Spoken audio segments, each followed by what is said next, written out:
Hi, guys. Welcome to tonight's live chat. It's really good to see you again. I saw MNL Odell. Let me see if I can find you. Here you are. Um, you said hopefully there are no tech issues tonight. YouTube should have the bugs sorted out by now. I really hope so. So far, so good. Can you guys hear me? I'm seeing on my end that everything is okay. And as long as you give me the go ahead, we're good to go. We're good to go. It's good to see you. Yesterday, let me get you off of here, MNL Odell. Let me look at this for a second. Okay. Oh, thank you so much. Thank you, Phil. I appreciate you. Okay. Awesome. Thank you. Everything looks okay on my end. Thank you so much, Sarah. Wait, let's go back for a second. Phil, good to see you tonight. Welcome back. Lore Fit, it's good to see you, my friend. Welcome back. Sarah Keyston, it's good to see you again as well. Thank you for confirming the audio. I appreciate you. Dr. Right Life, good to see you. Thank you for confirming. Yeah, thank you so much. Is it Blap P41? I know who you are though, but that screen name is a little bit different. Thank you so much. It's good to see that you are here and good to see things are working. Awesome. Thank you so much. Min EB for you. Thank you so much for confirming that. Sounds like we're good. I'm so sorry, guys. I don't know what's going on with the screen names. Like, again, YouTube is still rolling out updates and I'm looking for certain things to get rectified. Sometimes they send creators notices to let us know when certain things should be back up and running. So I haven't heard anything about the screen name. So I'm so sorry if that's an issue for you, but I know most of you, like I see Sylvia Love Jones. Hello, my friend. It's good to see you back tonight. Lore Fitz is looking good. AMB, I know who you are. You look good. Thank you so much for confirming that. Kayla Grill, it's good to see you. Welcome tonight. You finally made one. Yeah, welcome to the channel as well. Lady Sarita, hello. It's good to see you again. Thank you so much for keeping track of like how many people are on the live chat. I still love that, you know? It's awesome. All right, guys, I'll get to the rest of you, but it looks like we're okay. So let's delve in. I had a conversation today with a client, and it was a client that's not in the states that I am licensed in. She's an interesting individual because what she has done is what I told her seems to be like a roller coaster of experiences in her family in the process of going no contact. So let me break that down. What she has done is this. She has announced to her family that I am going no contact with you. In announcing no contact, okay? Tell me in the chat box, okay? If telling your family that you are going to go no contact with them is the right thing to do. Because in my heart, I understand the urge to say, I'm done with you. Don't come near me again. You know, I understand that. But at the same time, if you tell your family, I'm walking away from you, and you don't show up for the holidays, for example, because we're going to pull in some of what's going to happen next week, there's going to be a big explosion. And in some families, you clearly, sorry guys, I'm freezing in here. Most of the time I'm hot, now I'm cold. But most of the time, if you tell your family, I am going no contact with you, there's going to be a big explosion. They're not going to be like, okay, thanks for letting me know. So is it wise to tell your family that you've gone no contact? I don't necessarily think it is, right? Like maybe it's wise over time to slowly make the transition, you know, without snatching the carpet out from under your family. Maybe it's good to make that slow transition. I'm going to talk about all of that tonight. And I'm going to give you what research says about it. And this is going to validate you so much. And you're going to want to hear this information. So I will bring it up. But I told her today, I don't think you need to be announcing that you're going no contact. That's probably not a wise thing to do. Because, it's like, what we talked about yesterday. It's like crabs in the barrel syndrome. You know, you're trying to climb out of the barrel, okay, and family members are trying to pull you back down. Because again, remember we talked about yesterday. For those of you who were with us yesterday, we talked about the "you're not better than me" mentality, "you're not above me" mentality, the "we all should be equal" mentality. So if you tell somebody in your family you're going no contact, you're asking for a bunch of crabs to just try to come and snatch you down off your high place, right?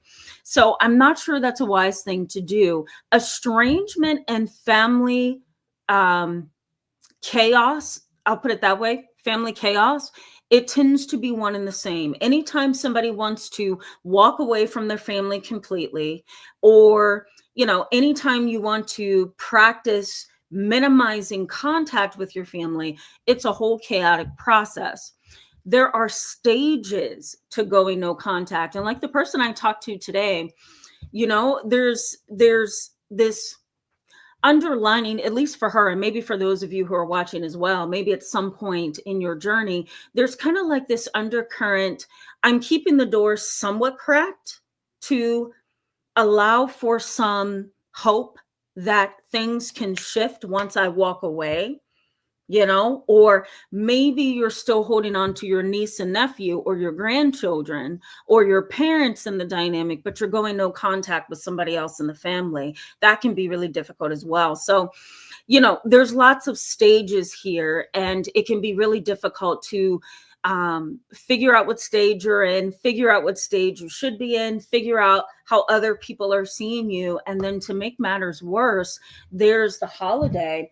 And now you've got to think, is it worth me engaging? Do I reach out? What do I do here? Right? It's a very, very sad kind of a dynamic. Let me just say, research suggests that,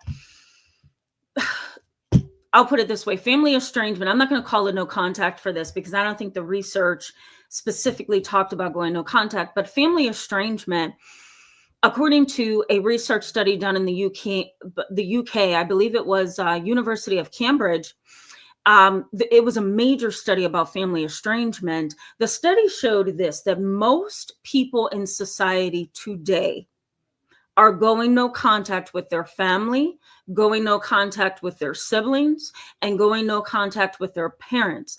1 in 5 adults. So let's break that down. Think of that, guys. You're in a room with somebody, maybe you're in a grocery store, right?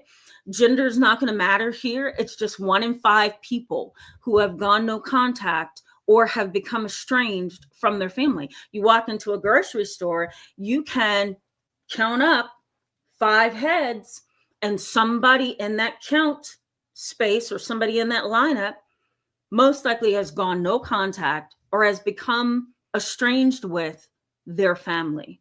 Isn't that interesting? 1 in 5 people. That statistic is so specific because, again, most people are going no contact and they seem to be quite estranged from their family.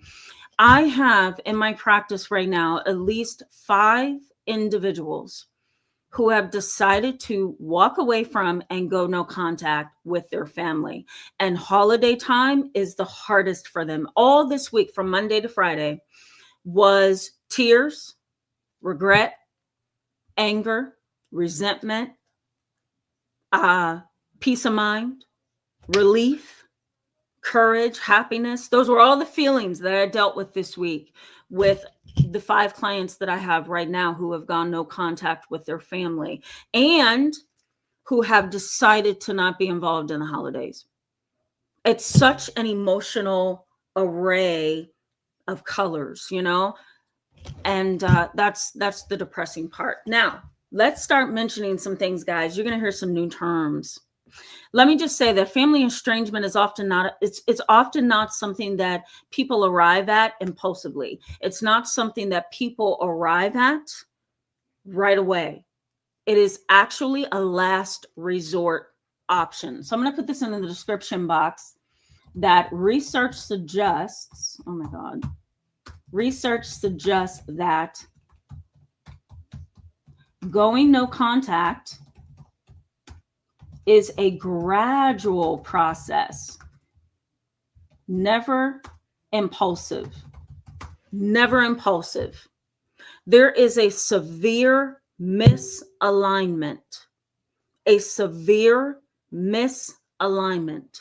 within the family, which is what perpetuates dysfunction. There's disequilibrium. There's no peace. There's no equality in the family. Maybe, like we talked about yesterday, there's jealousy, envy, hatred, hostility, and you don't want to deal with it. And I don't blame you. I don't blame you. So what happens? You decide as a last resort option, I am going no contact. So I'm going to add in here, most people go no contact as a last resort because of a severe misalignment in the family. And this is the definition of going no contact.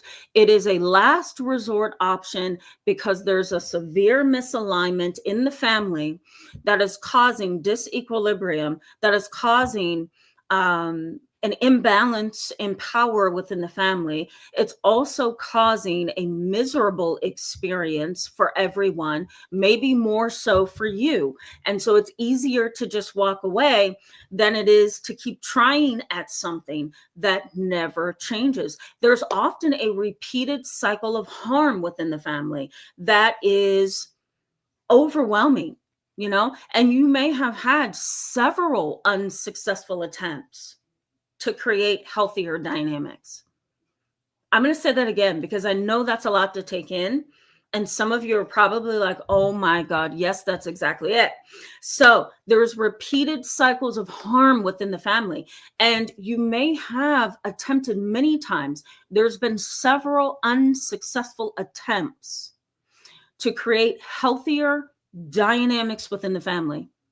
And so often, the brakes, you start pumping the brakes and you say, wait a second, this is my 20th attempt at trying to make this work. This is my 35th attempt of trying to make this better, trying to connect, trying to be understood, trying to be respected.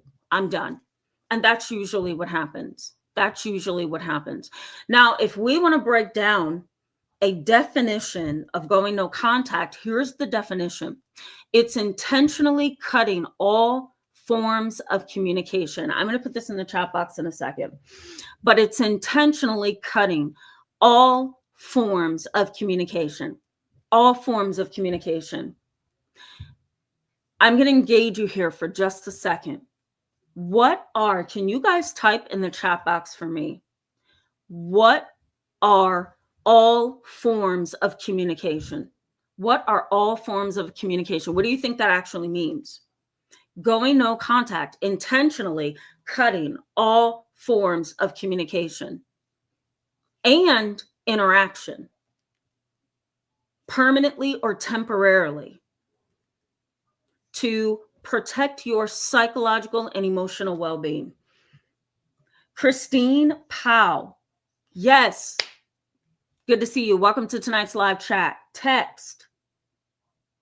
Yeah, she goes on and says email. Jermaine says every single form.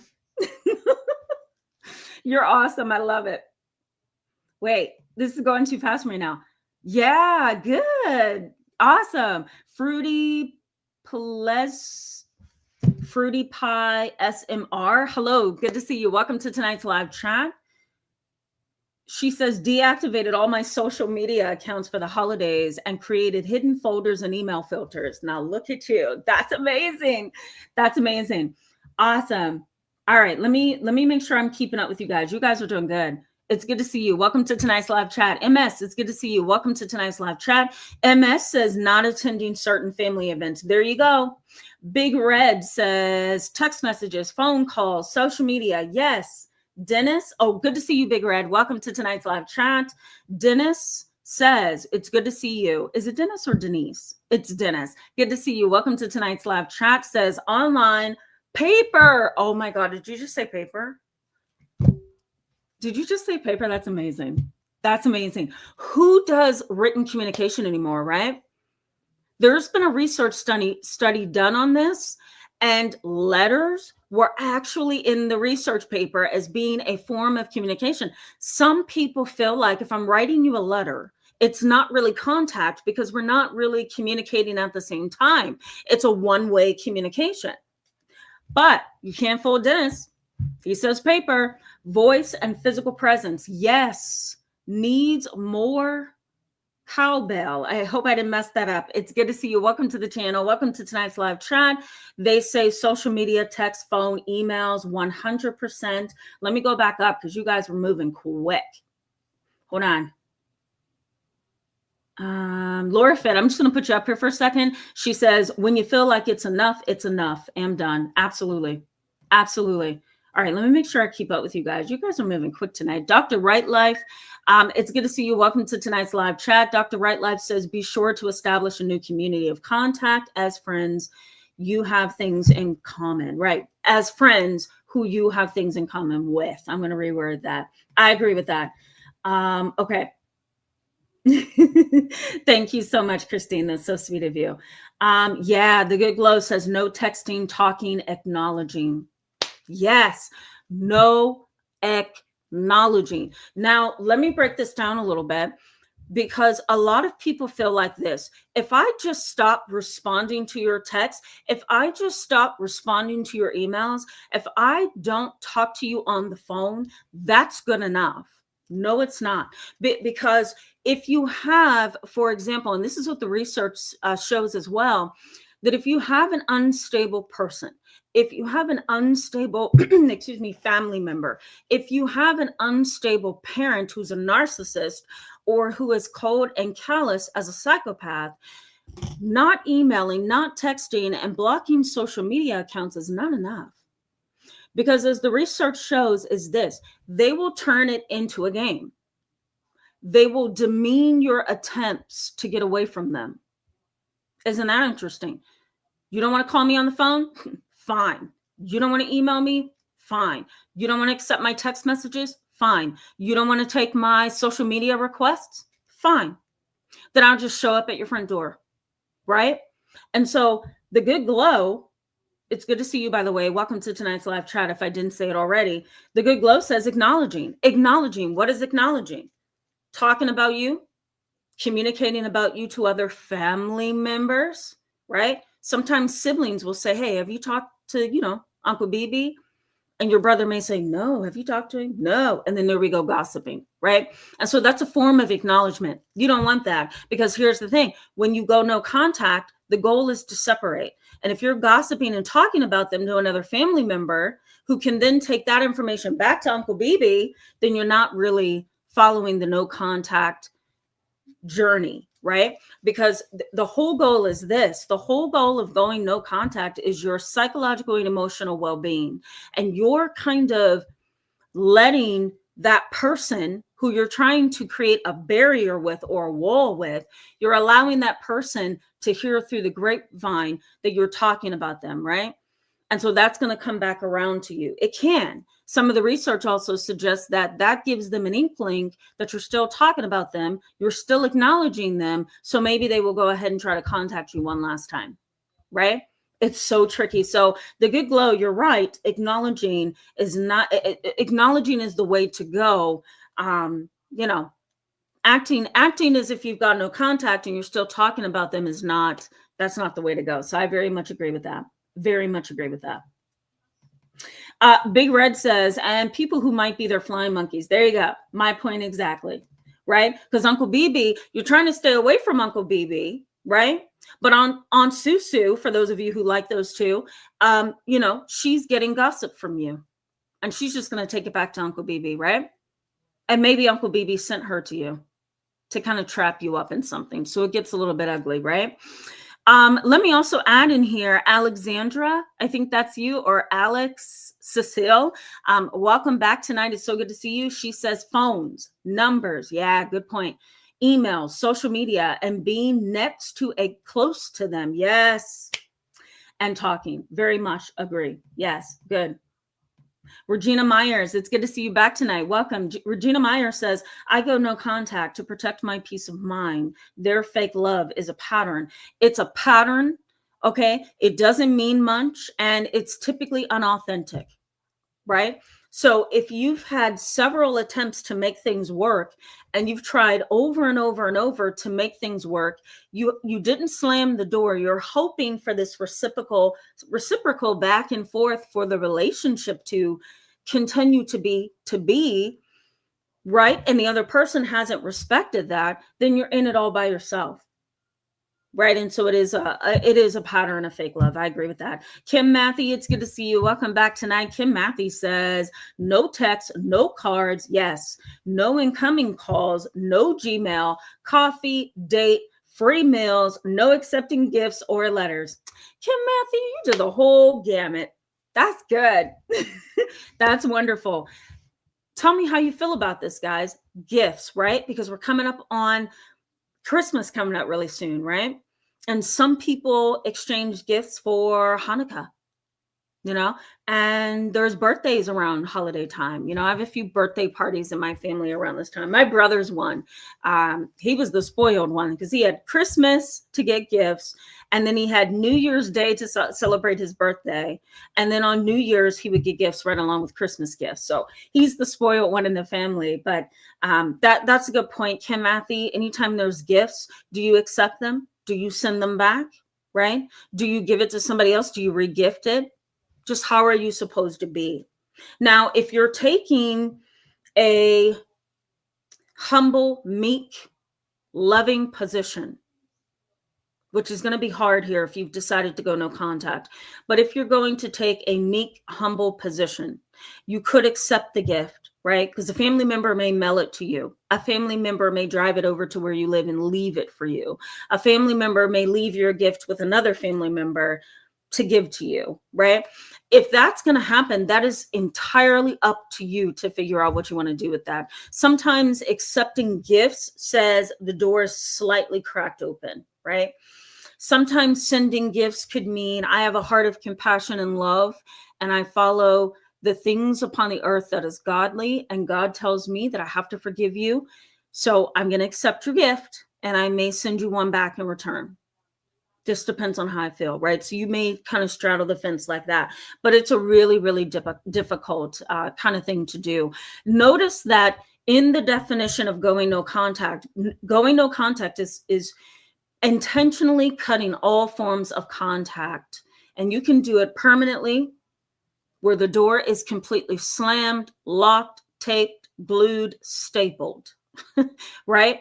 Or temporarily. I'm just not going to talk to you for a few months. I need space.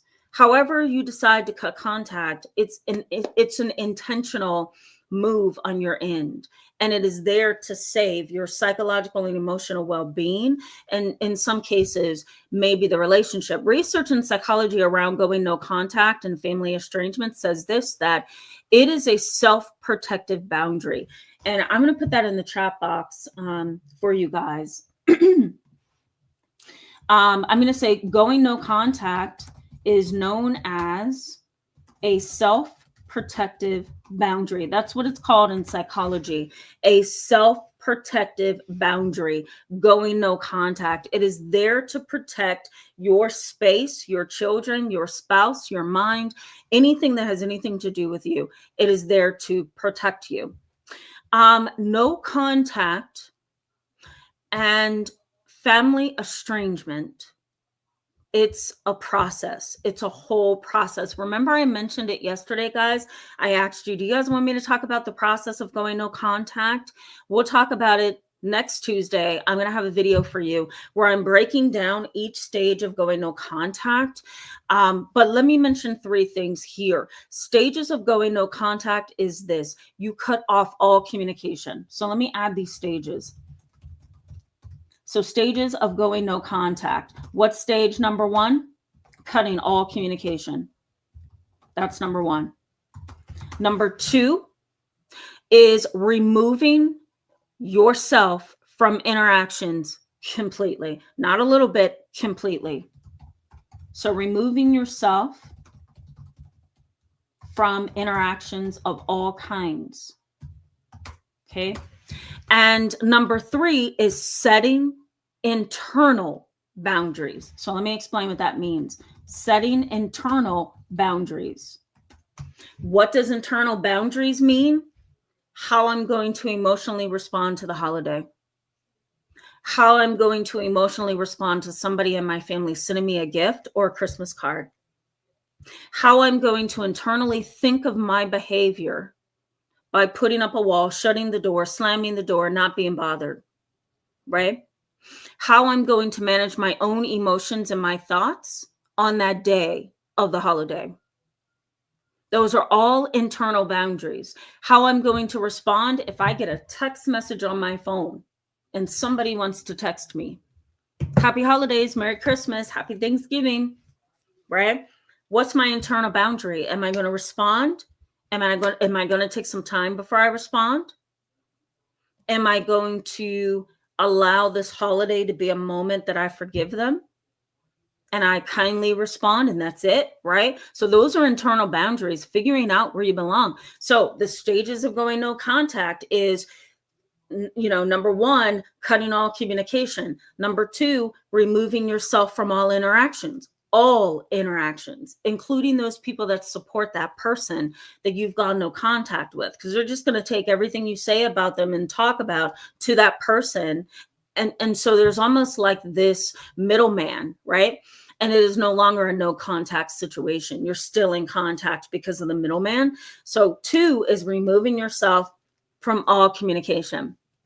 All communication. And the 3rd step of going no contact is setting those internal boundaries, meaning working on yourself. What I like about Dr. Kylie Agayas, and I'm going to put her information here. She is Dr. Kylie, I think it's Aglias. I'm sorry, I mispronounced that. It's A-G, let me make sure I'm spelling this right. Agillias, I think. And she's from the University of Australia. She studies Australia.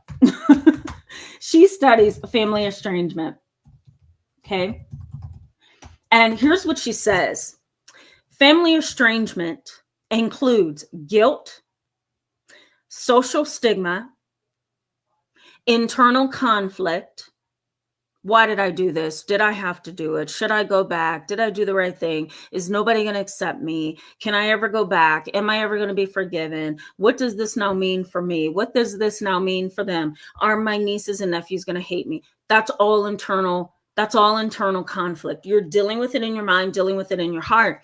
And so Dr. Aglia says this. She says, there's a process here. And once you go no contact doesn't mean that you're just slamming the door and you're done completely, because you've got to go through a psychological and emotional process of constantly figuring out where you want to be, where you should be, if you should be where you are, right? And so that means you're going to deal with guilt. You're going to deal with social stigma from other people. You're also going to deal with that internal conflict I just mentioned, and you're going to deal with judgment. And we call this whole process socially conditioned response. So this is the process. So the process of guilt, internal conflict, anger, resentment, and judgment, and it can be self-judgment, is all the result of social conditioning. What is social conditioning, guys? We talked about it a couple weeks ago. Really what it is, it sounds big, but it's not. Here's what it is. That society constantly conditioned you, especially around holiday time, to be interconnected with family. So much so that it can play in the back of your mind, like a Christmas, album, it's just constantly going in your head. And if you think about the control of Christmas music, doesn't it kind of put you in an emotional space, right? I mean, think about the song Have a Merry Little Christmas, right? You hear in the song, there's, acknowledgement of family and being with family and all of that wonderful stuff that you get for Christmas, right? If you think about other songs like the Christmas list, there's a variety of things on there that talks about love and compassion and connection and all of that. And by the time you get done listening to all of that Christmas music from Thanksgiving to New Year's, some, public stations have it on a little bit after New Year's too. Once you get through listening to all of that, you have been socially conditioned. And so going no contact and staying that way during the holidays kind of puts you in that mindset, and you start thinking family, and you start thinking, maybe I should do something. Maybe I should reach out. Maybe I should, and it can kind of keep you trapped, right? And so that's the social conditioning that Dr. Iglesias is talking about. It's a very sad thing, right? Because it's only going to trigger guilt. It's going to trigger discomfort. It's going to trigger maybe some anger and resentment for you. Guys, I'm going to go to the chat box, engage you a little bit so we can stay on track. Once I'm done in the chat box, we're going to come back and talk about what does this actually mean? What does going no contact mean?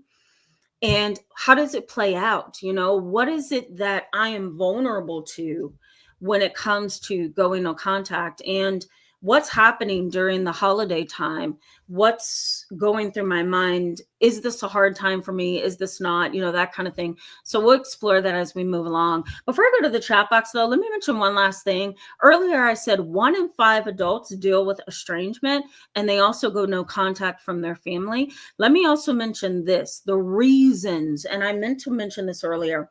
The reasons for going no contact for adults, for 1 in 5 adults, the reason for them going no contact is this. It is repetitive and persistent boundary violations. Let me add this in here for you. Let me add this in here. Give me 1 second, guys. Here we go. 1 in 5 adults are estranged from their family and go no contact. Okay. The reasons why are persistent boundary violations. Persistent boundary violations. You have disrespected me. You've said something that's inappropriate. You've done something that's inappropriate. You have acted in a manner that I don't trust you anymore.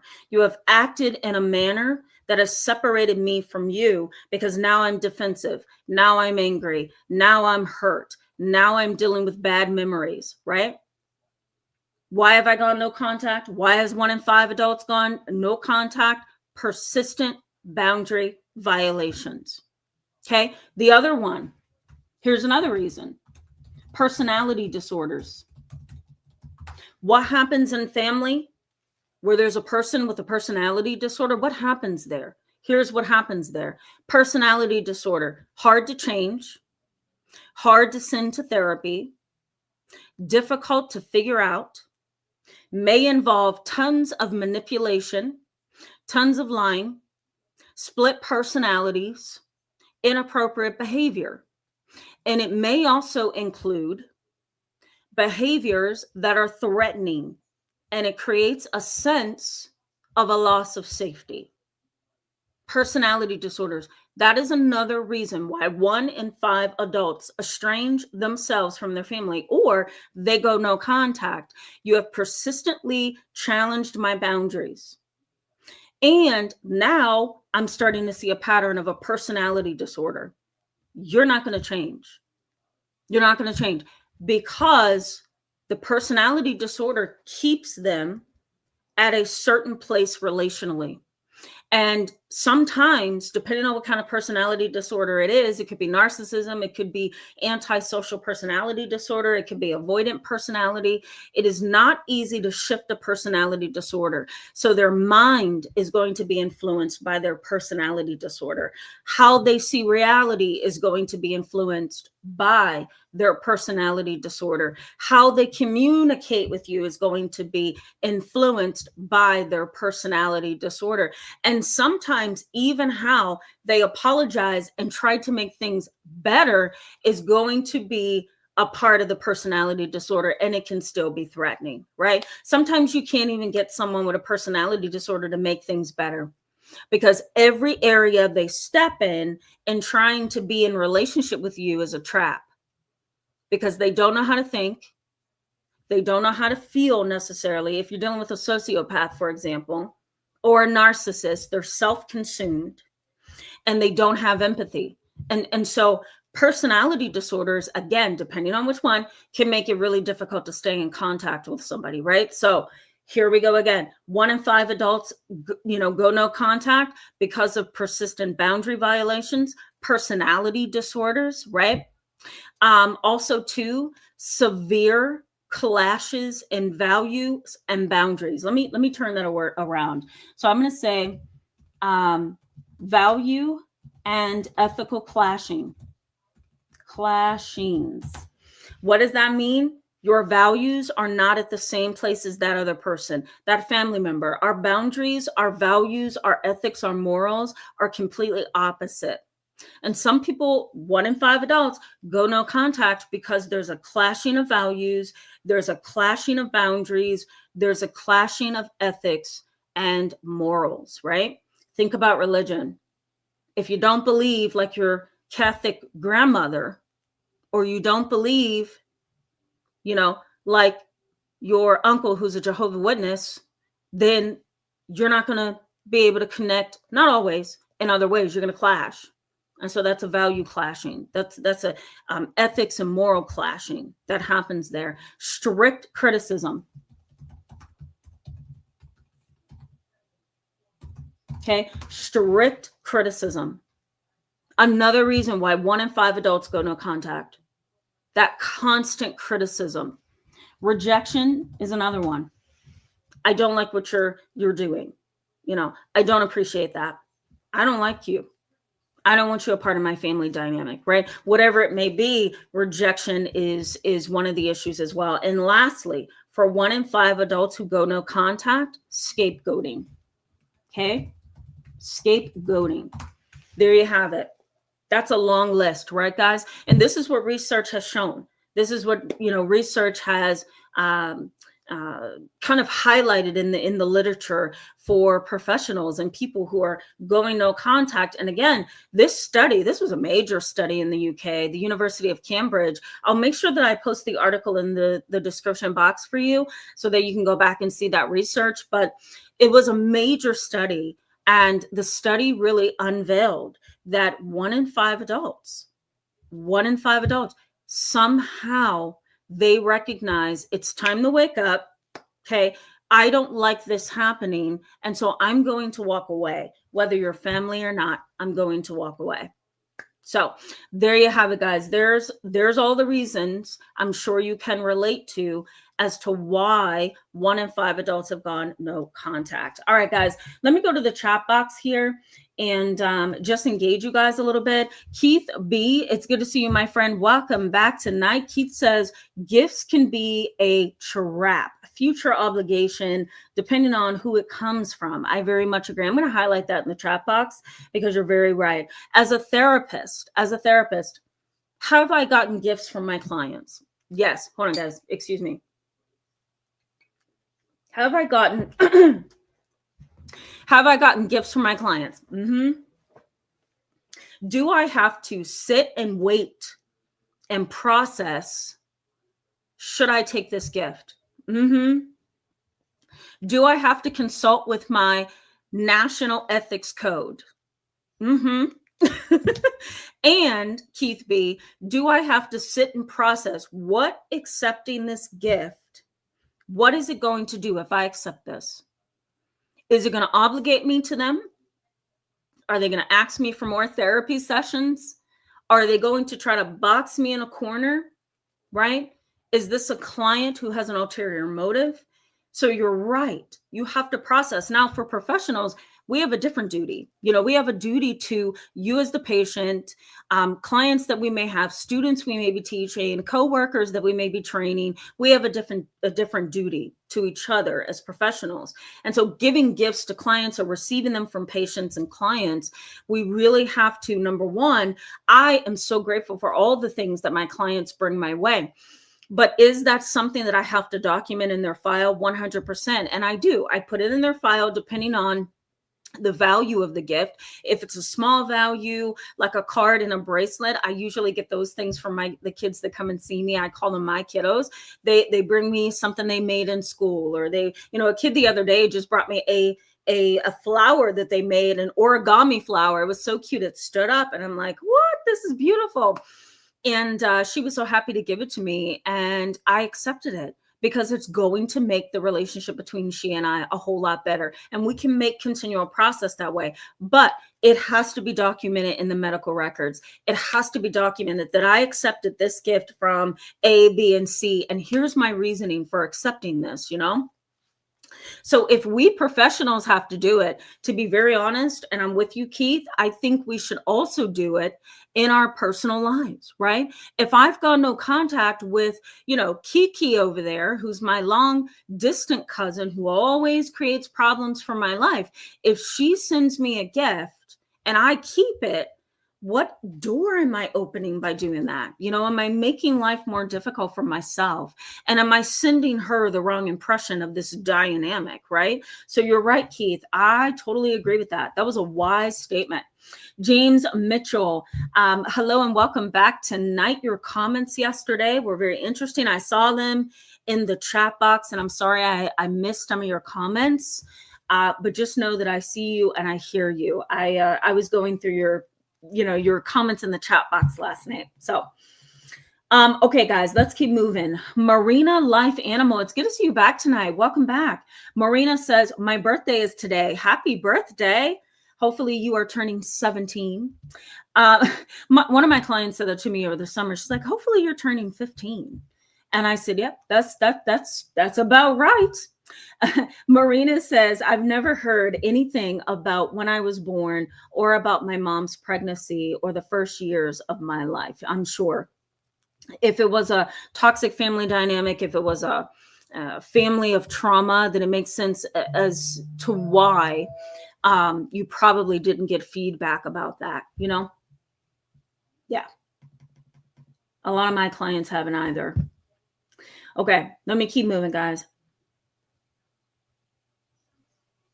Yeah, Fairy Girl says, Fairy Girl, it's good to see you again. Welcome back. Fairy Girl says they can't get one, so they meddle in others. I think you're talking about the family members that you were going no contact with. They don't have a life, right? They don't have anything else to do but kind of meddle in your business. I very much agree with that.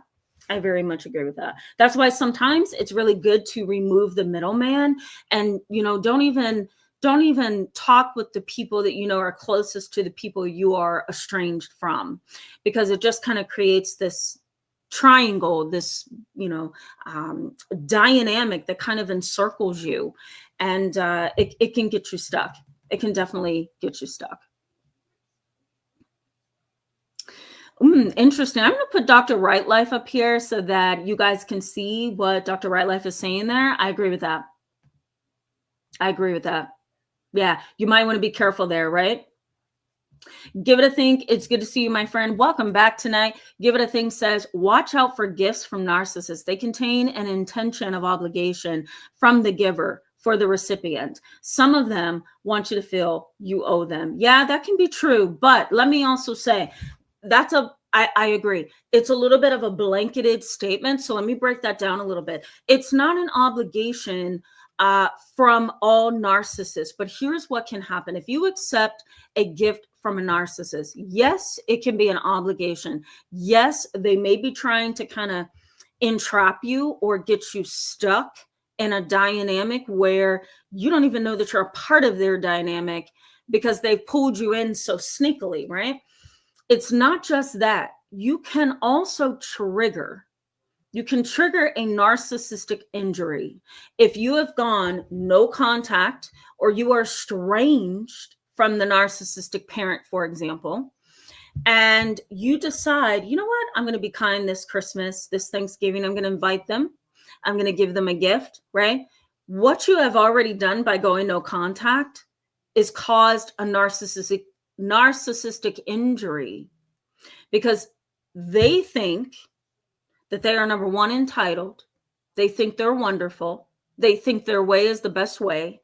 And they also think that you are the peasant who should be looking up to them, not deciding on your own merit to walk away from them. So if you are dealing with a grandiose narcissist, you have to be careful in accepting gifts, exchanging gifts, that kind of thing. Because yes, as Give It a Think points out, it can become an obligation, but it can also become a situation where you've already injured emotionally and psychologically that person for walking away. And now you're going to accept a gift from that person, or you're going to give a gift. Now you're asking to get the brunt end of their anger and hostility, because they don't like the fact that you went no contact in the first place, right? So you kind of have to examine, what kind of a person am I dealing with here? Is this Aunt Susu who's a little bit off her rocker, but I will go ahead and accept a Christmas gift from her, right? Or is Aunt Susu so unstable that if I accept a gift, she's not going to let me live down the fact that I went no contact, but I accepted her gift. Does that make sense, guys? So it gets a little bit complicated. It does. I have to say, it's very, very sad. Andron 967. Hello, welcome. Good to see you back tonight. They say, which is something I don't disagree with, return to sender. Totally agree. Totally agree. Excuse me, guys. I need to sip. Yeah, totally agree. Sometimes you have to return to sender. Okay, let's keep moving, guys. Excuse me. Give it a think. You did not just say that. I'm going to put it up there for people to see. I get you. I do. All right, let's keep moving. Mana Peace, is that right? Mana Peace, hello and welcome. Welcome to the channel. It's good to see you tonight. Mana Peace says, I went no contact with my family to protect my newborn child, not myself. Yeah, sometimes it is a sibling thing. Sometimes, you know, maybe you don't want your siblings to be a part of your child's life. Maybe you don't want the grandparents to be a part of it. So I totally get that as well. That's a very common dynamic indeed.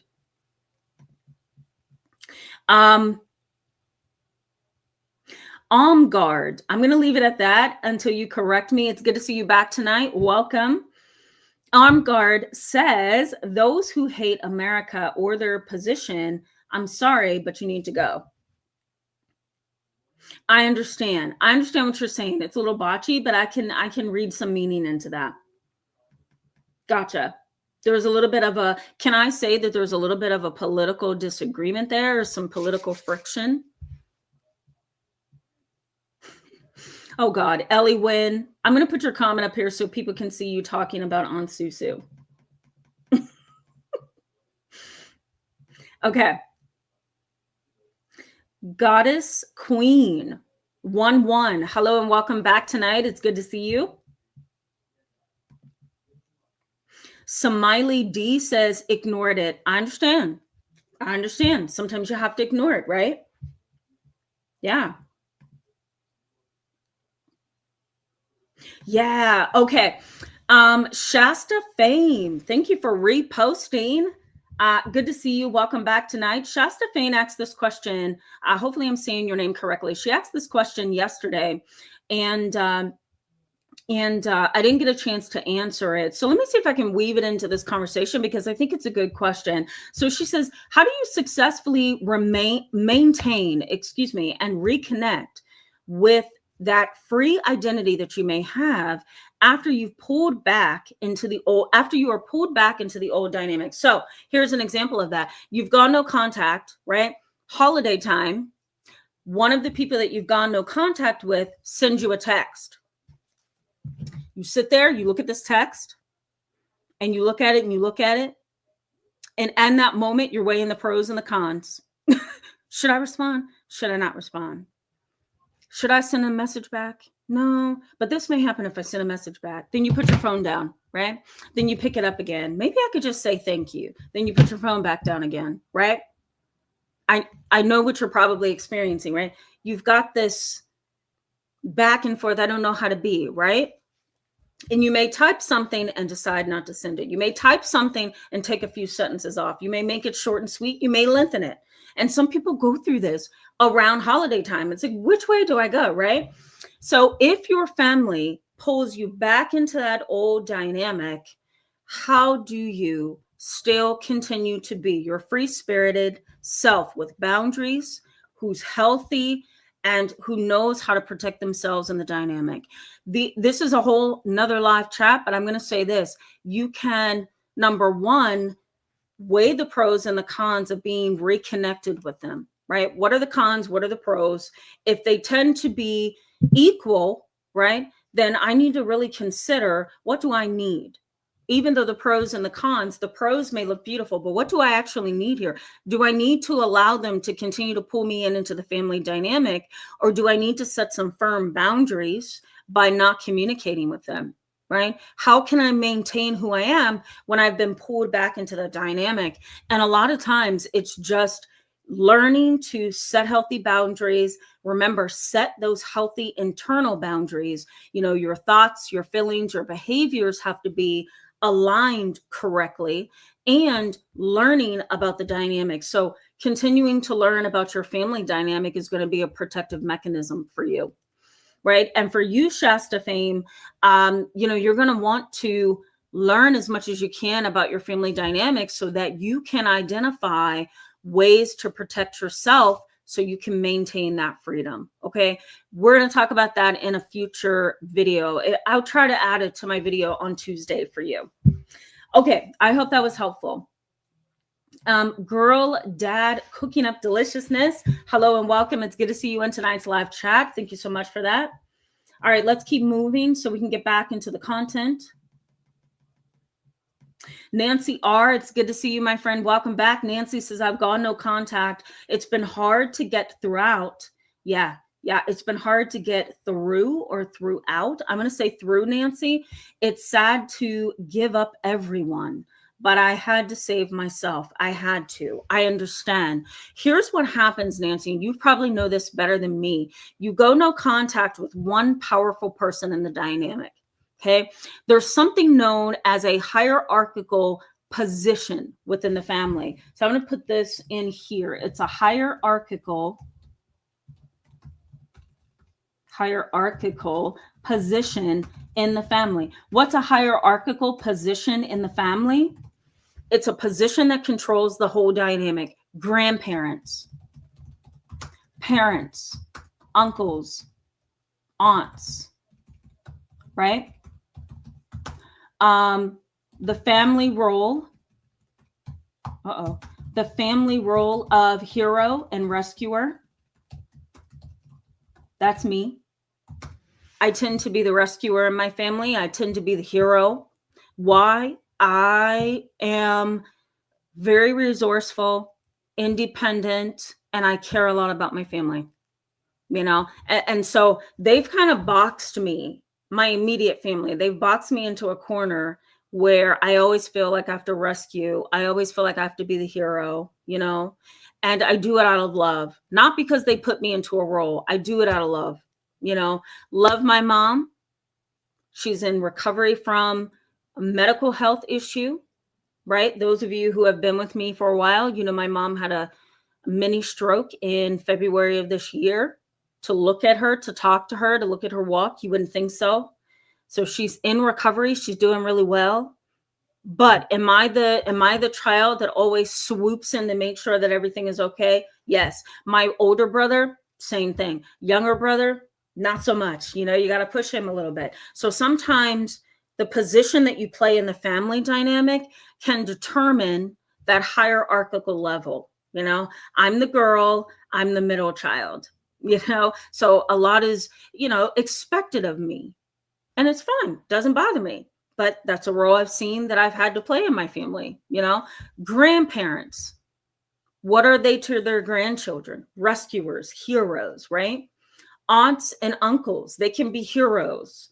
So that is what a hierarchical position is. Now, if we want to throw in some other dynamics, we can say people who are socially stable, they have a good support system, or they are financially stable. Excuse me.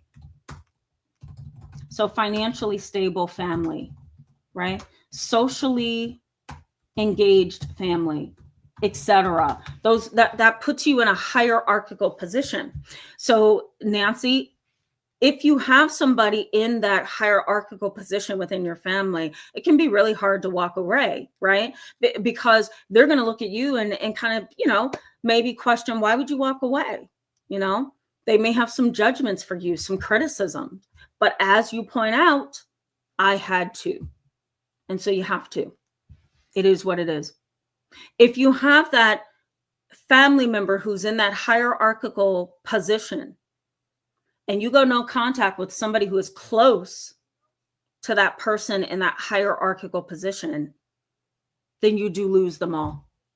That was my point. You do lose them all. And sadly, you may find yourself twiddling your thumbs, waiting on that one family member to recognize it's not you, it's them, and to reach for you. And sadly, sometimes that doesn't happen. It doesn't happen. All right, let's keep moving, guys. JKD Viper. Hello, my friend. It's good to see you. Welcome back. Glad to see you and alive. JKD Viper asks, what about when somebody uses, how do you pronounce that? How do you pronounce that? Somebody help me with that. Do you mean virtues? Or vitus? Okay, let me look at your comment. Hold on. I just saw you in the chat box and I missed you. Wait a minute. Should we? Okay, we're going to keep moving. Okay, what about when somebody uses it to harm your mental health while hiding behind the person, including the blocked toxic family member? Okay, so you say, hold on, let me find you. I'm buried in comments, so bear with me, guys. You put it a different way. Okay, so you say you're getting along with your spouse and it's no secret, yet the brother-in-law or something knows different. So you're talking about a pretty, can I say, messed up dynamic? Let me see if I can piece this together. Sorry, guys. I'm going to try to piece this together because you usually have really good things to say. I just want to make sure I'm understanding. Uh-oh. Hold on. Got to find you again. Haha, I cannot find you.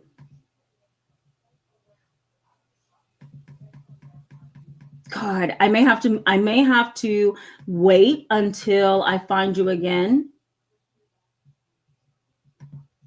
Haha, there we go. I meant to say, yeah, there we go. What about when virtues are used? That's what I thought you meant. As an excuse to include the abusive or manipulative family member. Well, you know what? JKD Viper, I would have the disposition of, it's going over my head, because I'm not going to play into this dynamic. It's called a triangle. It's called the drama triangle. Let me add this in here.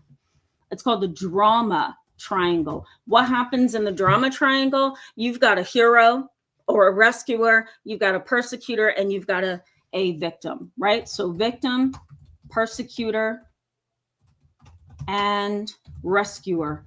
And here's what happens in that triangle. You have a person who includes the manipulative and abusive family member, right? Maybe that family member is the rescuer, the one who's going to swoop in and fix everything, even though from your eyes, they're chaotic, right?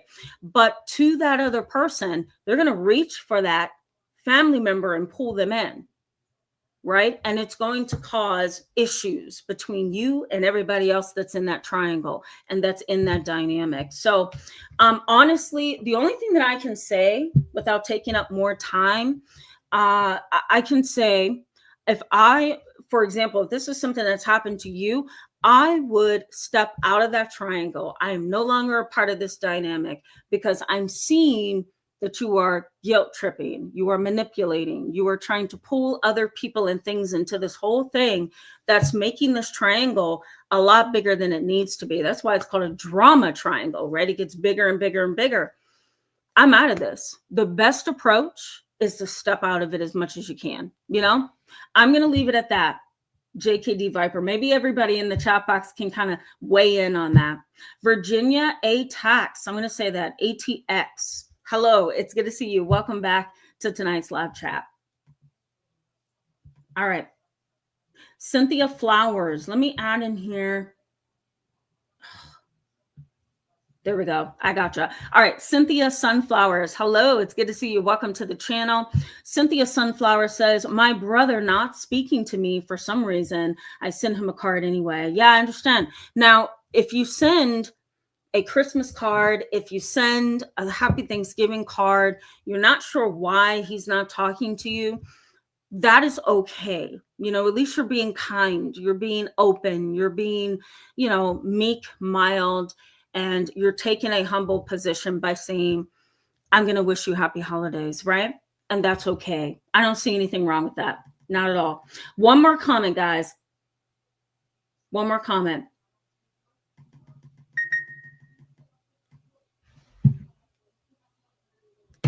Give me 1 second, guys. Here we go. All right. Stacy Lewis. Hello. Welcome. Good to see you in tonight's live chat. Stacy says, I'm an empath. I just send them love and light from afar, but don't ever reach out to any of them that I'm in no contact with. But they forced me to move to have contact with them. Oh, I get you. Yeah. Yeah, I wonder what that forced process was like. Was it like you're going to move, or was it more like, why don't you come move with us? You know, I wonder what that process was like. But now that you're close to them, that doesn't mean that you have to deal with them. You know, you can still live life separate from them, hopefully in some capacity. The Good Glow says, told my younger brother not to mention our mother whenever we communicated. Since he didn't respect my boundaries, I eventually chose to put distance between us. Ooh, that's a hard one, The Good Glow. I'm sorry you have to navigate that. That's a hard one. Jeez Louise. Yeah, that's a tough one. Oh, I'm so sorry for you to have to deal with that kind of a dynamic, you know, because if you think about it, he has the right to talk about his mom, whether you want to hear it or not, right? Because if we're talking about reciprocal interactions, he probably felt like, well, you know, mom is important in my world, so I'm going to talk about her.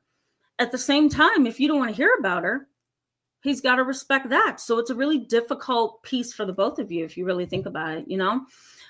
Goddess Queen, you say something wise. You're my last comment so we can get back into the content. You say, this holiday will be me at home and at peace. And I don't blame you.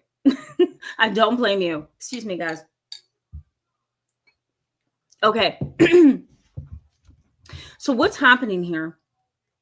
What is forcing you to have to maintain no contact? What's forcing you to be estranged from your family, especially around holiday time? What's happening there? Excuse me. Here's what research says. Research says one word only: sickness. Sickness. You ready for this? I'm going to type some of this out for you. So why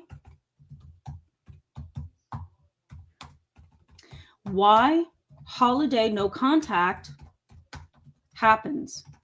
Sickness is one that the research highlights. What do I mean by sickness? What do they mean by sickness? Untreated mental illness, untreated personality disorder, untreated mindset. So somebody who may not have a disorder, but the way that they think and interact with other people is a problem. You know, the way that they interact with other people is a problem. So sickness. The other one is all of your repair attempts has failed. So I'm going to say all of your failed attempts let's go back. All of your attempts, excuse me, to repair things has failed. That's another reason why most people go or stay no contact during the holidays. Sickness and all of your repair attempts has failed. The other one that's highlighted is emotional exhaustion. Emotional exhaustion. I am exhausted. I'm tired of going around and around with you as a family member. I cannot do it anymore. It is tiring, right? Chronic relational harm. That's another reason. Chronic relational harm. You keep doing the same thing to me over and over and over again. And my client is currently going through this with family. You keep doing things over and over and over again that's unhealthy, inappropriate, immature, and sadly, you're trying to repair some things by apologizing, by offering to help me, by calling me, trying to gain contact with me, emailing me, texting me, sending social media messages, right? You're doing all of these things to try to reel me back in, and you're still getting on my last nerve, right? So chronic relational harm. They keep doing it over and over and over. And sometimes even in their attempts to make things better. Have you had family members like that? They do something to you, they run over you, they make you feel a certain way. You say, you know what, we're done. I'm tired. I don't want to deal with this. You're getting on my nerves. You're making me feel A, B, and C. I can't do this anymore. You walk away, right? They want to run to you and say, I'm sorry, forgive me. I didn't mean this. I shouldn't have said that, right? They may try to somehow win your favor back, right? They want to win your favor back. But in the process of trying to win you back, they're still doing harm. And it's like a box that they are in. They are completely blinded by that box, and it keeps them locked in. They can't seem to understand that no matter what they do, they are engaging in chronic relational harm, right? Self-blame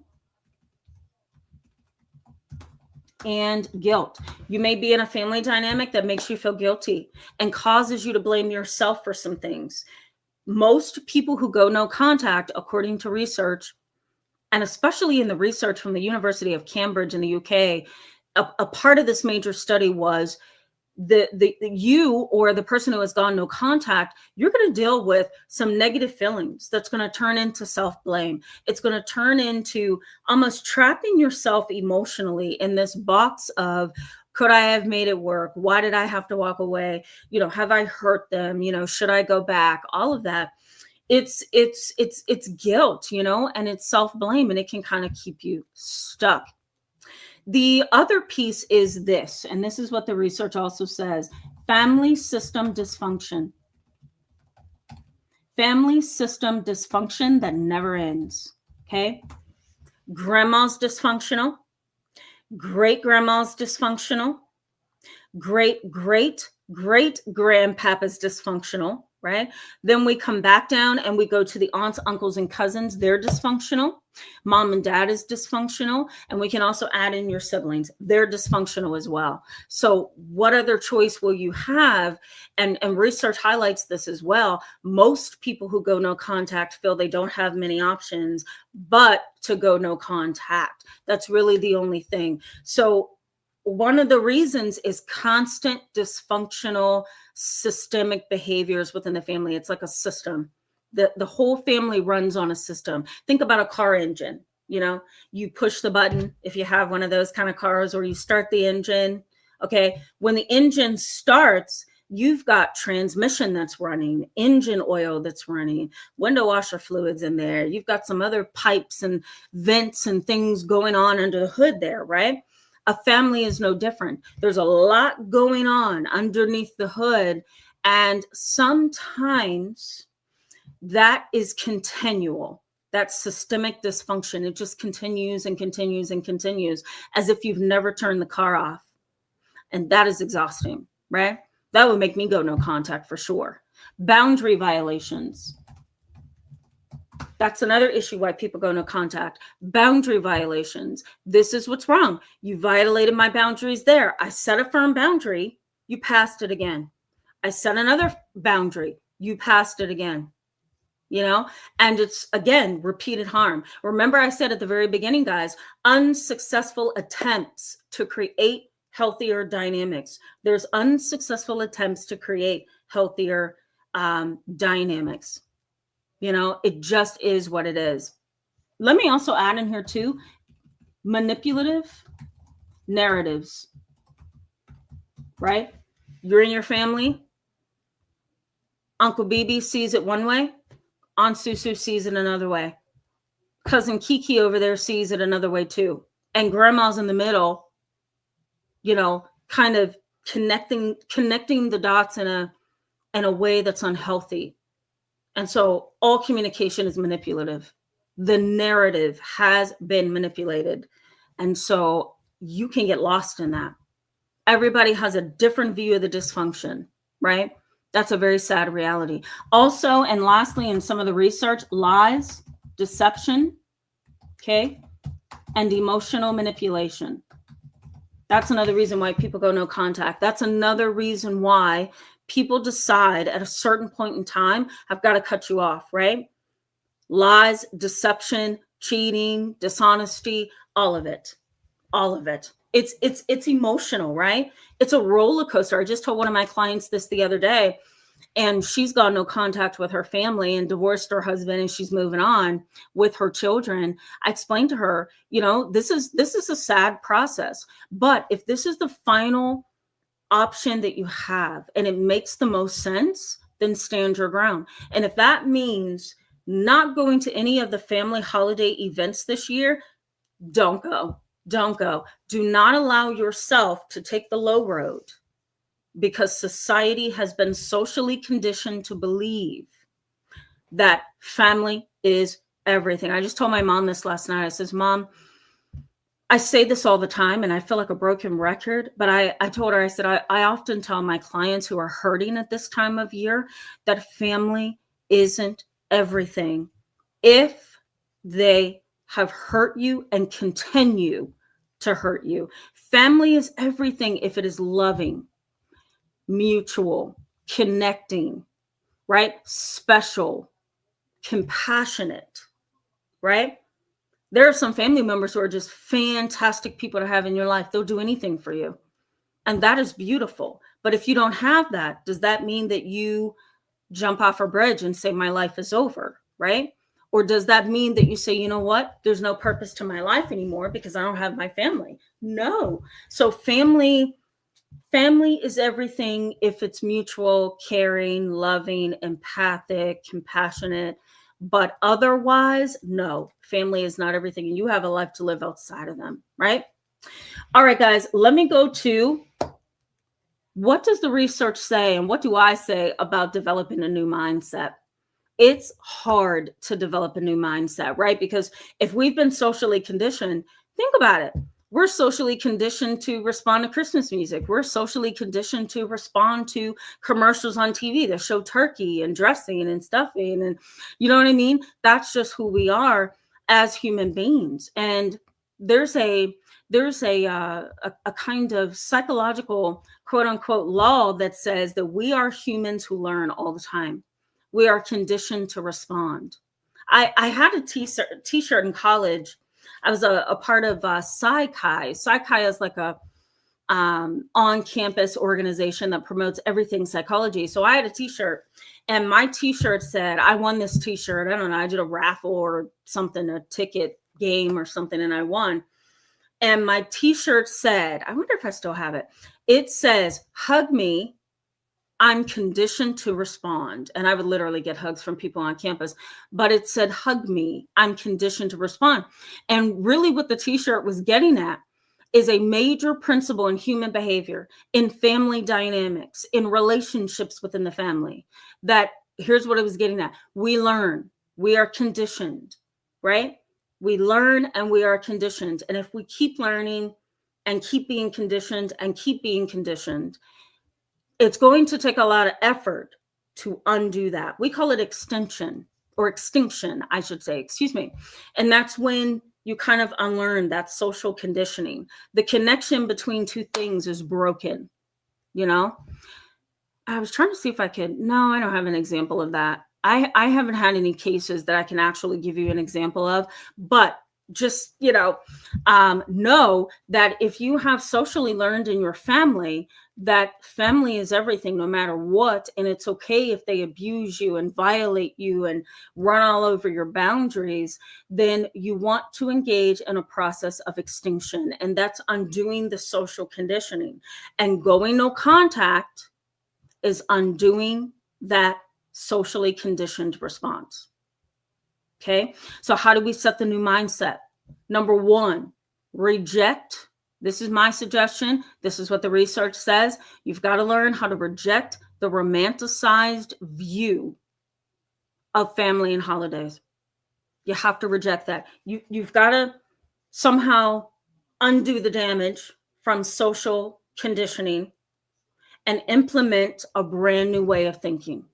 A brand new way of thinking. And I know some of you already have, implement a brand new mode of thinking, which means disrupting that romanticized view. I used to love holiday music. I still do. It just depends, I like the Christmas list kind of music. I like Have Yourself a Merry Little Christmas. I have the music that has I like the music that has purpose, right? Not all the Santa Claus is coming to town. But I like some of the Christmas music that has true meaning and understanding about relationships, people, and humans. But some of the Christmas music gets on my last nerve, I have to say. And it's because it is there to do one of two things. Continue to condition you, right? It gets romanticized in your mind, and it blocks out reality for a couple of weeks before it's over. And it kind of cements that desire to be connected to people who could be really harmful to you. That is the sad reality about it, right? If your family's harmful to you, then all of those romanticized Christmas tones are doing is making you feel that much closer, or giving you a desire to be that much closer. And that can be very damaging, right? So, it's like you have to undo that romanticized, socially conditioned view of family and holidays, as sad as it is, right? Accept no contact is going to be emotionally complex. My client, I have one now who's dealing with this, struggling. It's really hard for him to identify why he walked away and what his purpose was. And now that he has stepped back into the dynamic, now we're dealing with a very, very unstable individual who is not wanting to live or be a part of life. And that is because he disrupted the healthy process of being separate from his abusers, And so all the holiday did, all this time of year did for him, is cause a desire that will never, ever be filled, right? So accept that being no contact and going no contact and being estranged in your family is this emotionally complex process, because it is, right? Block out their noise. What is their noise? Text messages to you, social messages to you, voicemails to you, gifts that they've mailed or sent through the mail. If they are damaging people, you have to block out all of their noise. And all of their noise is the manipulation, right? You want to realize that, and this is what research, I thought this was great. This is what research on consumer behavior says. I'm going to post this in the description box so you can look at the article. But consumer behavior, the psychology of consumer behavior, a research study says this, that you have to get to a place where you recognize that holiday time and winter time are the two times of the year where spending money and being manipulated for profit is highest. right? So some of the things that you're seeing, some of the things you're hearing, some of the holiday tunes, some of the commercials, some of the things that you're seeing in social media about holidays, sometimes it's for profit. Why? Because it's interesting. It talks about family, right? It brings this nostalgia back for people. It has all these different meanings. So, psychology on consumer behavior says, keep in mind that this is a time of year for profit. It may be extraordinarily far from the truth, right? It's for profit. You want to adopt the I can't help them mentality. You can't help them. You've walked away, maybe. You've decided to walk away. You had really good reasons for walking away. Make it up in your mind that you can't help them. You can't. Or maybe you can, but maybe not right now, right? But if you've walked away to protect yourself, you really do have to digest and internalize that there's nothing you can do to fix them. They're dysfunctional, Let me also say too that you want to shift your socially conditioned mind. How do you do that? Build new traditions, connect with people who really love you, and vice versa. Find those people to connect to you and give you happiness and give you joy, and stick with them, right? So you want to shift your socially conditioned mind and recreate this time of year for yourself. And that may mean not sitting with people at the Thanksgiving Day table and being gossiped about and talked about, and people saying rude things, or people giving off bad vibes and bad energy. If that's what you are anticipating, the best thing to do is shift your socially conditioned mind. Remember your why. This is what research says as well. Remember the reason why. That can usually keep you grounded, right? You want to stay grounded in facts, not emotions. Stay grounded in facts and not emotions, and avoid a family mobbing kind of a situation. Don't put yourself in the middle of a situation where you're going to have to deal with people who are literally like mobbers. They're running all around you and talking and creating trouble and drama and making it really hard for you to enjoy a holiday that is there for you to enjoy. This is a lot, right, guys? This was a combination of my clinical experience and what research has seen and suggested to us as people who, need to kind of, what's the word I'm looking for? Back away from that social conditioning. I'm going to be honest with you. I'll share this very briefly. That I did that as a college student many years ago. I realized at 18, 19, 20, that some sides of my family, my dad's side, my mom's side, some sides of my family were just people that I could not seem to reach. They were rude, they were angry, they were hostile, some were prejudiced, some were discriminatory, some were jealous, and just the behavior of extended family on my father and my mom's side of the family, they were unstable. And I had been in the background watching this instability. Thank God I wasn't caught up in it, but I was watching it from the background, the back seat. And I looked at my extended family and I thought, I'm never going to let that happen to me. And so at 18, 19, 20, I undid all the social conditioning that I had, been molded to accept over the years of family and holidays. And I literally stopped going to holiday gatherings from my extended family. And I spent my holiday, Thanksgiving to New Year's, with my immediate family.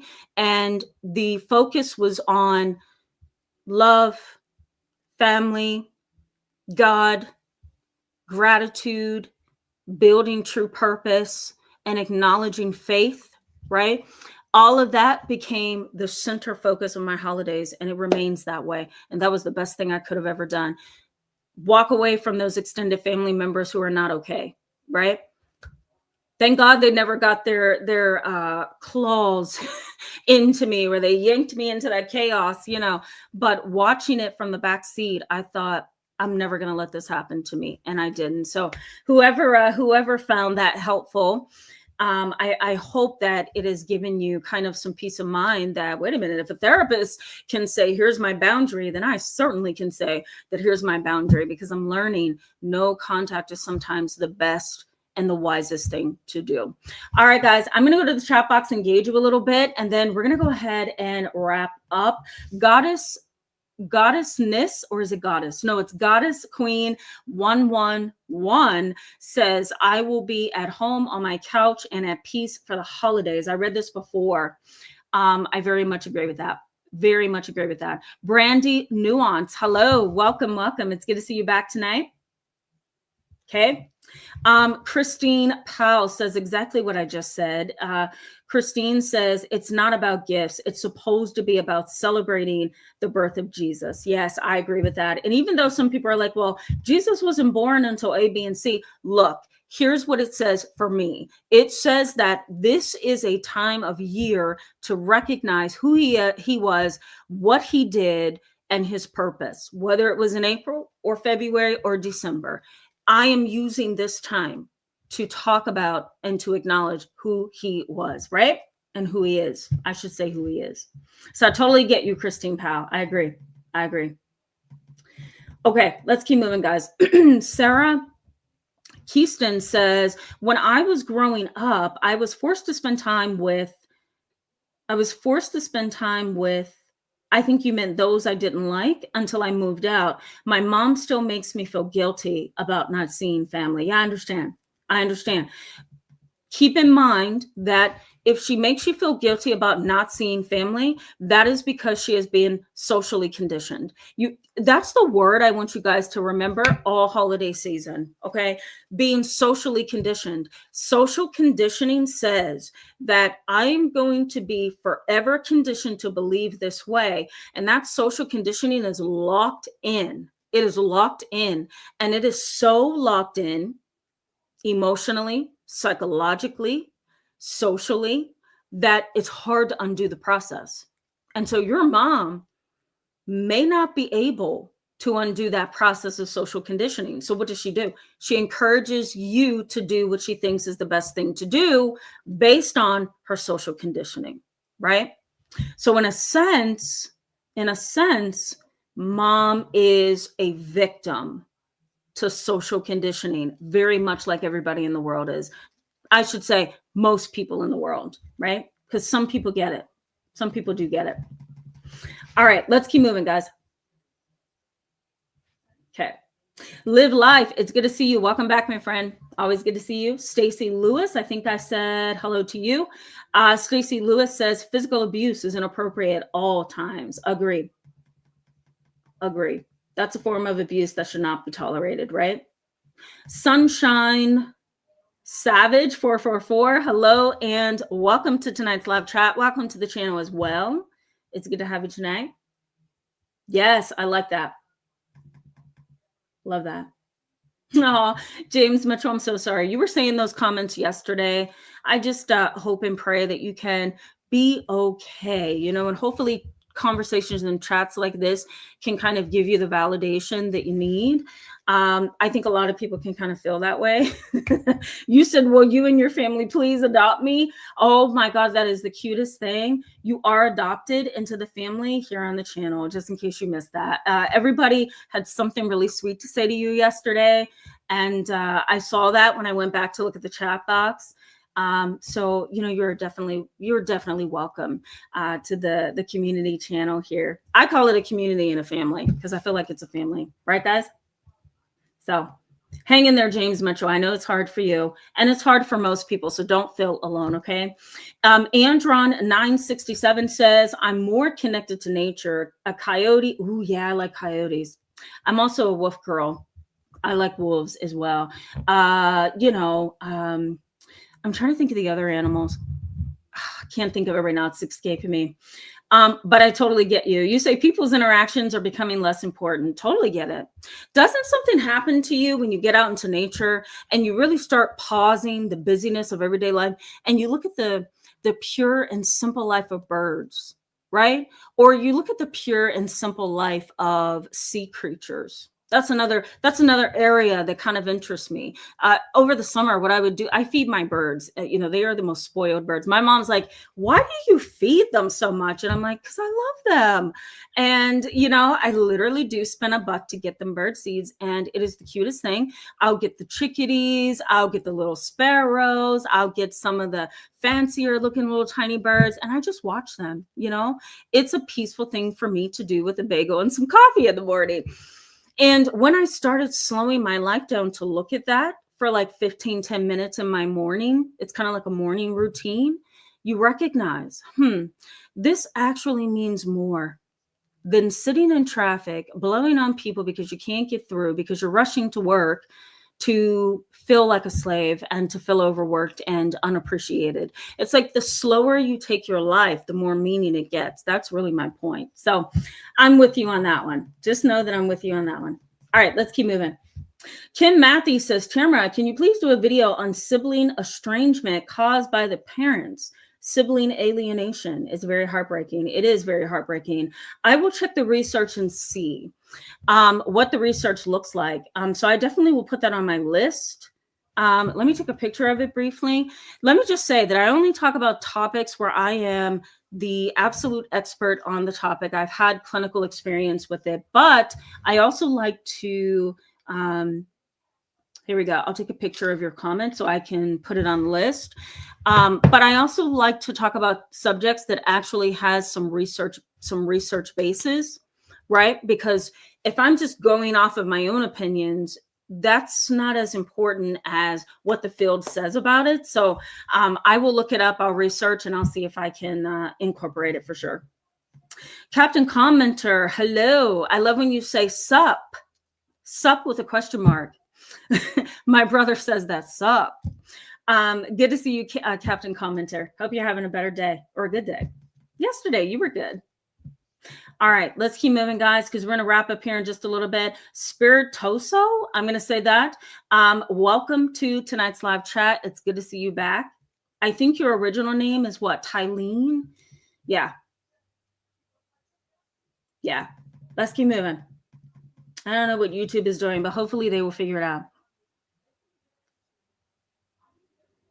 Dr. Right Life is giving some history here. I'm going to put this up so that you guys can see it. It is very much a reality. Let me also say, too, that part of my heritage is Native American Apache.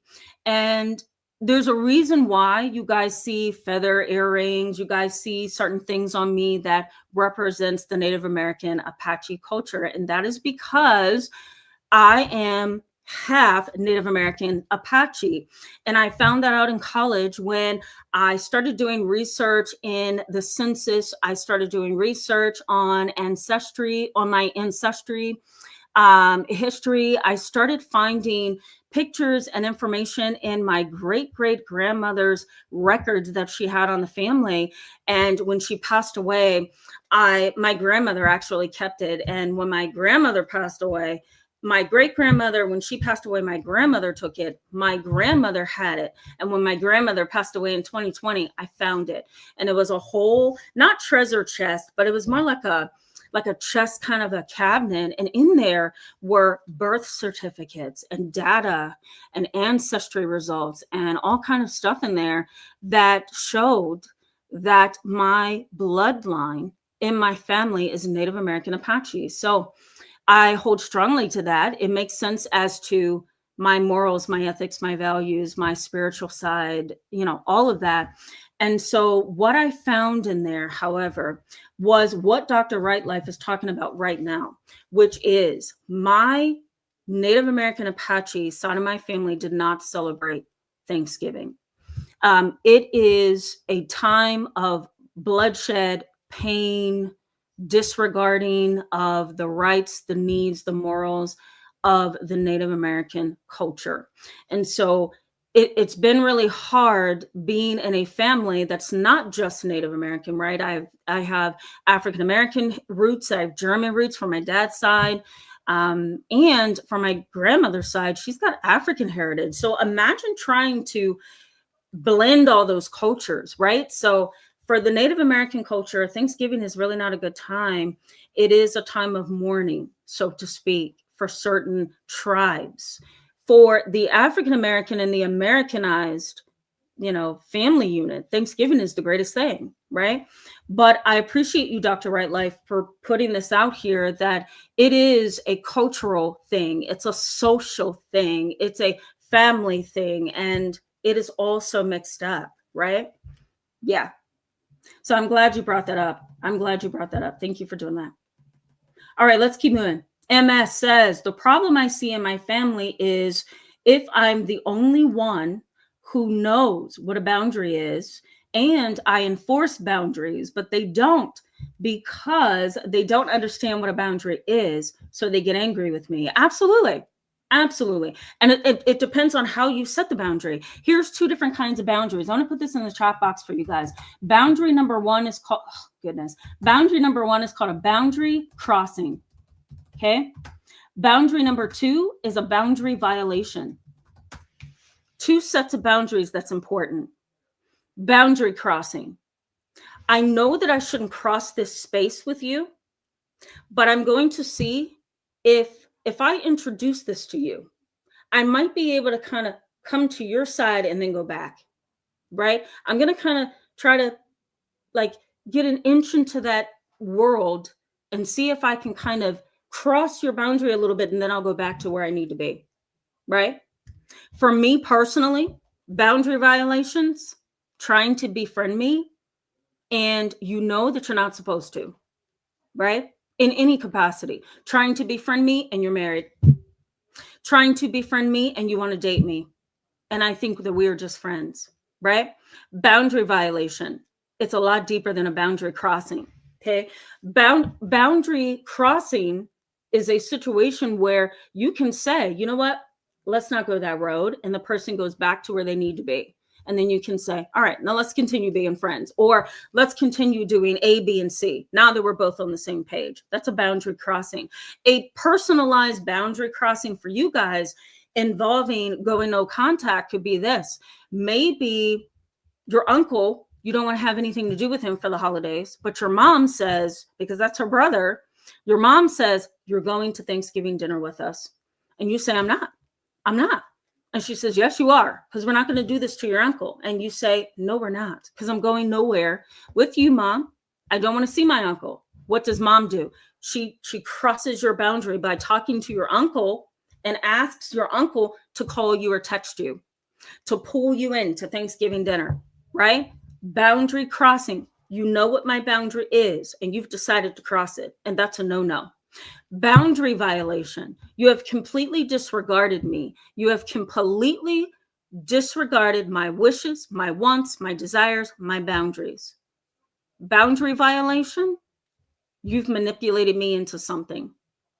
Boundary violation. You've lied and you have deceived me, right? So those are two important forms of boundaries that you want to keep in mind over the holiday. Is this a boundary crossing where I can just prod you a little bit and let you know what my boundary is, and that's where it ends? Or is this a boundary violation where you have completely degraded me, minimized me, and disregarded who I am, right? So you want to keep that in mind. Boundaries are difficult, right, MS? And boundaries are really difficult in a toxic family because you're trying to walk the line between honoring what you need and want and then trying to keep them back at the same time, right? Yeah, I know. It's a hard one.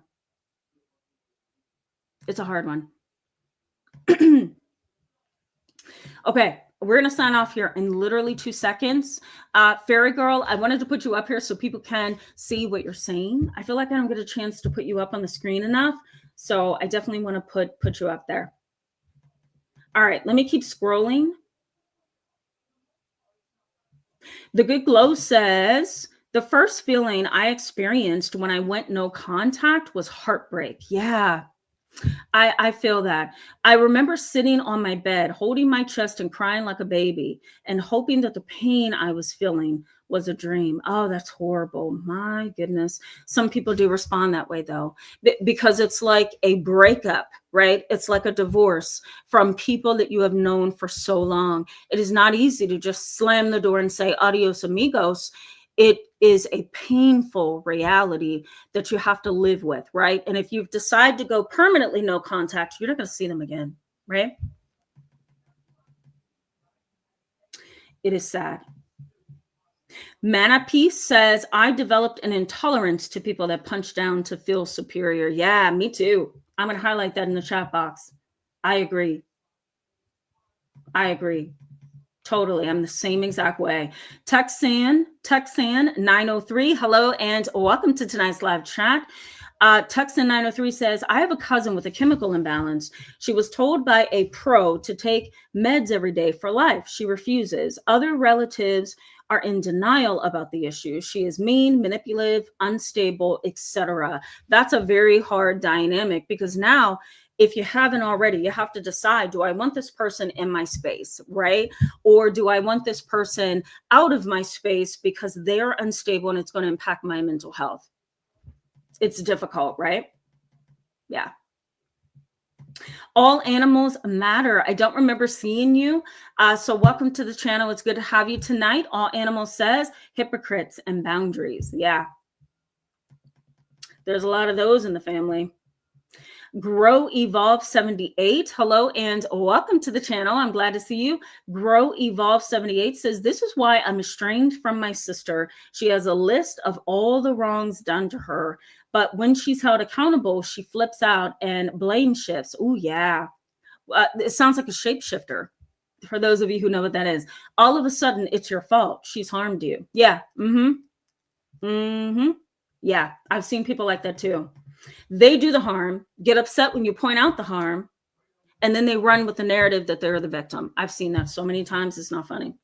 MNL Odell, I know that is you. Hello and welcome. It's good to see you tonight. If I didn't say it already, MNL Odell says, unfortunately, you can also get caught or catch secondary parties in the estrangement you might be fine with. Right. That makes a lot of sense. You might be fine with Aunt Sue, but you can't handle Uncle Joe. You may have to accept that you lose people. Exactly. And let me add to that perfect statement, MNL Odell. I'm going to highlight that in the comments. You may have to lose both of them, right? You may have to lose all 7 of your family members because they are connected with that other family member. So going no contact really includes counting up the cost, right? What am I going to have to deal with when I go no contact? And what does that cost? Have I looked at all edges of this scenario to make sure that I'm making the right decision? Right? Yeah. Yeah. Stacy Lewis says scapegoating is the worst because usually one individual gets the most abuse from it and gets targeted in a toxic family dynamic. I agree with that. I agree with that. Yes. Awake Now 711. I love your screen name. It says so much. Awake Now. Awake Now says, I have to walk away from my only child. Oh, that's so hard, right? That's so hard. Can you imagine parents who have a child who's a substance abuser? Can you imagine parents who have a child who's emotionally unstable and you can't hold their hand anymore because any attempt at loving them is a disaster, right? I have so many clients like that right now, and it's so, so hard. Ellie Wen, yes, doesn't it? That's what I'm looking forward to. Bunny slippers. I tend to read my Bible quite a bit around Christmas time, Thanksgiving time. I really do try to cater to my own emotional and psychological health. So yes, I am with you, Ellie Wen. Totally with you. Miss Janine, it's good to see you. Welcome to tonight's live chat. She says, communication is almost impossible with going no contact. I had to move back home after my divorce and I have to deal with personality disorders once again. Yeah, I totally agree. That's a good point. Sometimes you do, right? You get away and you have to come back and then you got to deal with all the chaos again. I'm sorry you had to deal with that. that is not something that you want to deal with when you walk away, right? Turning around and having to say, I need you again. Twisted X Gamer. Hello and welcome to the channel. It's good to have you tonight. Yes, isn't 1 in 5 crazy? I agree with that. For lack of a better term, it is absolutely unbelievable. I will put it that way. Yeah. That's a lot of people, right? Big Red asked me a good question. He says, or she says, because I don't know if it's a male or a female, but Big Red says, can they believe the terrible stuff they say? Mm-hmm. I'm not sure. If we're talking about the people that you've gone no contact with, they think they're okay most of the time. If that's what you're referring to, I'll take it that way. Yeah, they don't think anything's wrong. As a matter of fact, they're going to say something's wrong with you and not them. Okay, let me make sure I got most of you. Okay, guys. I think I did. If I didn't, forgive me. Let me just scroll one more time.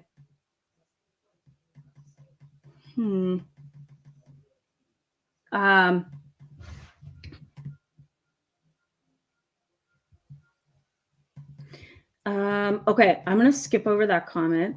Here we go. Virginia ATX says, this gift discussion is making me think about best principles and best practices for everyday life. Yep. I totally get that. Dennis says, kids' presents are nice. Yeah, I don't disagree.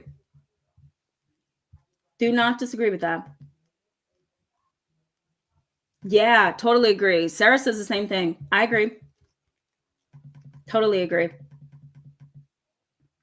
Half the battle knowing is. Hello, my friend. Welcome back tonight. It's good to see you. Half the battle knowing is says it's so easy to go no contact. What would be challenging, however, not impossible, is being strategic and working on the family structure brick by brick, especially in the times where family will be paramount. Yeah. I mean, I don't disagree with that approach. I actually think that that's a wise approach. Sometimes you can re-enter your family and rebuild it brick by brick and piece by piece. I had family estrangement in my extended family, and I watched one of my extended family members come back into the family dynamic and rebuild it with the person they were not connected to. So I very much agree with you on that one. You can sometimes rebuild the dynamic. Excuse me, guys. You can definitely rebuild the dynamic in a way that heals it over time, SW8570, hello, welcome to the channel, and it's good to have you tonight. SW8570 says, hello, Tam fam, and thank you so much for taking on this difficult subject. You're welcome. It is so helpful for all of us who went no contact to see we are not alone. Very validating. Good. That's so good to hear. And it's validating with actual clinical research, right? So it lets you know this is something that is talked about even in the professional area. It's just a lot of people who are unaware about this psychological concept of going no contact. They don't know that it's out there, but there's research out there to support what you may have to do, right? Guys, let's wrap up here. If I had additional time, I would continue to stay on with you. I love being with you guys every Friday and Saturday. For those of you who joined us this weekend who are new, I see tons of new people. Please come back and join me next Friday and Saturday. And Tuesday, I'm going to be doing a video on the no contact dynamic, but I'm going to break down what psychology says piece by piece are the stages and how to continue moving forward in your life if that's the healthy thing that you need to do. Guys, thank you so much for being active this weekend and providing support to everyone. I hope you have a wonderful Saturday night, and I'll see you on Tuesday and next weekend. Good night, guys.